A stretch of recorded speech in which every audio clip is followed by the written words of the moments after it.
I love Trent Seibert. He is out there. He's a UT Watchdog reporter. And when he goes out, he doesn't just write about it, which he does very well, but he also puts together some amazing video just so that you get the point. This one about the art around the Port District. Watch this. During the months-long debate over the Port of San Diego's projected $4.9 million deficit, nothing got more attention than a small office within the port that accounts for less than 1% of the budget. Its public art program. The program uses public money to beautify the port, its buildings, and its tidelands. Here's Morning, a marble sculpture that cost $185,000. Here's Tidal Radiance, a cast glass and stainless steel work, best seen at night. That cost $418,000. And right here is a giant face of ceramic and mirrors called Coming Together. That cost $600,000 in public money. In all, the port has placed 100 pieces around the waterfront to the tune of more than $8 million. There are a number of projects that have been realized, that have been admired, many that have been controversial. For years, the art program was a favorite of port officials. Its annual budget grew from $650,000 to nearly $1.2 million in just 3 years. That's a 79% increase. Since the mid-90s, the program has amassed a surplus of $2.4 million.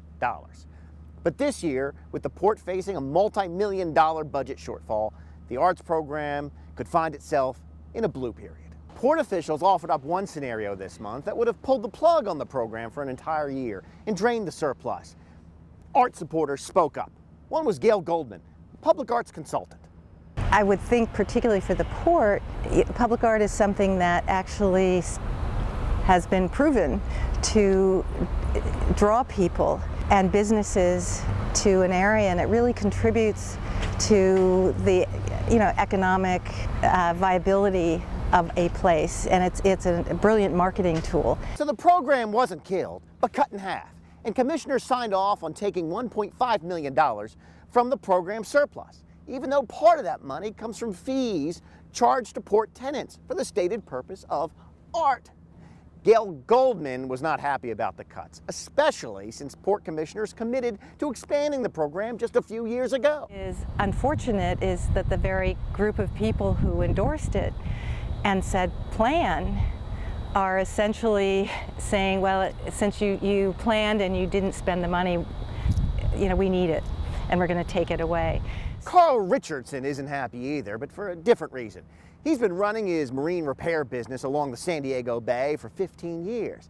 He sees the art as a waste of money. It's fine that people do whatever they want, and people who have money should spend whatever they want for art, but a government institution that's collecting taxes and getting all of their money from fees and operations and permitting everybody that before they can do this or that should not have the option of willy-nilly granting tens and tens of thousands of dollars. He says there would be no deficit if the port hadn't plowed so much money into art, which he says he and his fellow workers don't have much use for. I mean, I'd love to know what was spent on that thing, because somebody could have made him a rubber mold. They could have poured that thing out of the back end of a ready-mix truck. Carl, we can tell you how much it cost.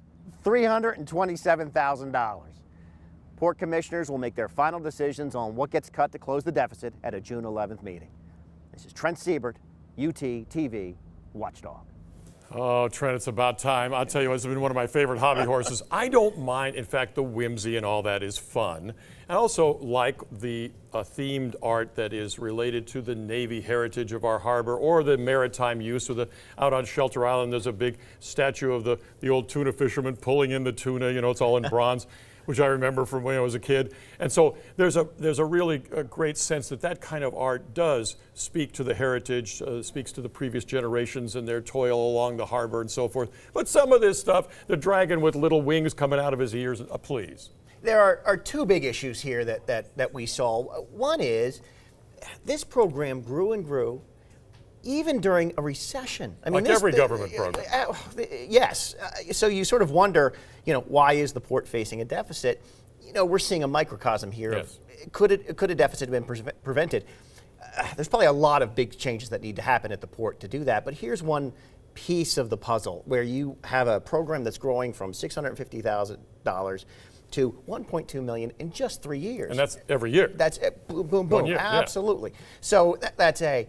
B, and this had my head scratching too, is that piece of the art program is in part funded by tenants. These are the restaurants, these are the hotels, these are the marinas at the port. Well, they rated the art program to help fix the deficit. But by they, I mean port officials. Right. They took $1 million plus out of the surplus, and they cut the program in half. So the tenants who are paying their money to this program, wait a minute, they helped bail out the port's deficit. And I think there are some people questioning whether that was the right thing to do. Well, then there's a selection of art. Now, this is always controversial, but if you go to the county building and you got the Madonna of the Waters, or whatever that sculpture is out there from the 1930s, and like I say, you've got these bronze sculptures around that celebrate the Navy, celebrate the history of the services here, the tuna fishermen, those kinds of things you were telling me earlier have been donated by somebody rather than even being in the art program. There is a huge chunk of the arts program where you see things that are donated. There's a very moving sculpture down by G Street called Coming Home, I believe it's called, and it's a powerful piece of and it celebrates the military history and that coming home of the of the military there at the port. That was donated by, fundraisers came up with that. Private citizens got out their checkbook to help pay for that.